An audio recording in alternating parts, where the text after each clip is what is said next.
नमस्कार, मैं नियाज खान और आप देख रहे हैं न्यूज एक्सप्रेस। यूपी में कानून व्यवस्था को लेकर योगी सरकार खुद की पीठ थपथपाती रही। योगी की जुबान में यूपी गुंडे माफियाओं से मुक्त हो चुका है। यहाँ महिलाएं सबसे ज्यादा सुरक्षित महसूस करती हैं। हालांकि ये सब कागजी है, जमीनी हकीकत इससे बिल्कुल अलग है। अगर आप नेशनल क्राइम ब्यूरो की रिपोर्ट देखें तो क्राइम के मामले में यूपी नंबर 1 है। और आरोप तो ये भी लगता रहा है कि योगी आदित्यनाथ जब भी बोलते हैं तो बटेंगे तो कटेंगे, हिंदू मुसलमान एक बार आर पार हो ही जाए, इसी तरह के विवादित और समाज को बांटने वाले बयान देते हैं। इनकी जुबान से कभी ऐसे शब्द नहीं निकले होंगे जो समाज को जोड़ने वाला हो, शिक्षा, स्वास्थ्य, बेरोजगारी, रोटी कपड़ा मकान जैसे मुद्दों पर आधारित हो। और इसी का नतीजा ये है कि आज यूपी शिक्षा के मामले में सबसे पिछड़ा हुआ है।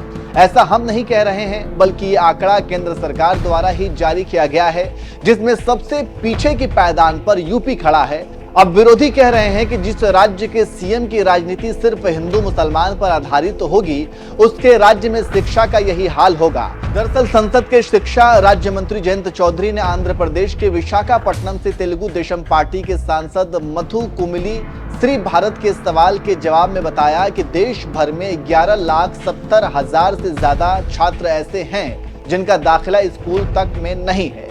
अब जरा आप सोचिए, जिस देश को विश्व गुरु कहा जा रहा है, जो देश चांद तक का सफर तय कर चुका है, जिस देश के प्रधानमंत्री को लेकर कहा जाता है कि वह दुनिया में छिड़ी युद्ध को रुकवा रहे हैं, उस देश के 11,70,000 से भी ज्यादा नौनिहालों की पहुंच आज तक स्कूल तक में नहीं है। और इसमें सबसे पिछड़ा हुआ राज्य यूपी है, जिसके सीएम को लेकर कहा जाता है कि वो राज्य में विकास की गंगा बहा रहे हैं। ये रिपोर्ट देखने के बाद विकास के पैमाने पर भी अब सवाल उठना चाहिए। खैर, चलिए अब आपको एक एक करके बता देते हैं कि किस राज्य में स्कूल ना जाने वाले छात्रों का आंकड़ा क्या है। लोकसभा में दिए गए आंकड़ों के अनुसार सबसे गंभीर स्थिति उत्तर प्रदेश की है, जहां यूपी में लगभग 7,85,000 छात्र स्कूल से वंचित हैं। झारखंड में 65,000 से भी ज्यादा छात्र स्कूल से वंचित हैं। असम में छात्रों की संख्या लगभग 64,000 है। गुजरात में स्कूल से वंचित छात्रों की संख्या लगभग 54,500 से भी ज्यादा है। मध्य प्रदेश और हरियाणा में भी ये संख्या लगभग 30 से 40,000 के बीच है। बिहार में भी लगभग 25,000 बच्चे स्कूल नहीं जाते हैं। दिल्ली में भी लगभग 18,300 बच्चे स्कूल से बाहर हैं। तो ये पूरा का पूरा आंकड़ा है और इन आंकड़ों में सबसे पिछड़ा हुआ राज्य यूपी है, जहां के सीएम योगी आदित्यनाथ हैं।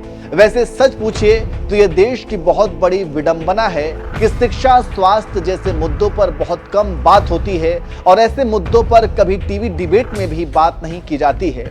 जब भी आप टीवी खोलेंगे तो आपको हिंदू मुसलमान जैसी खबरें ही देखने को मिलेंगी।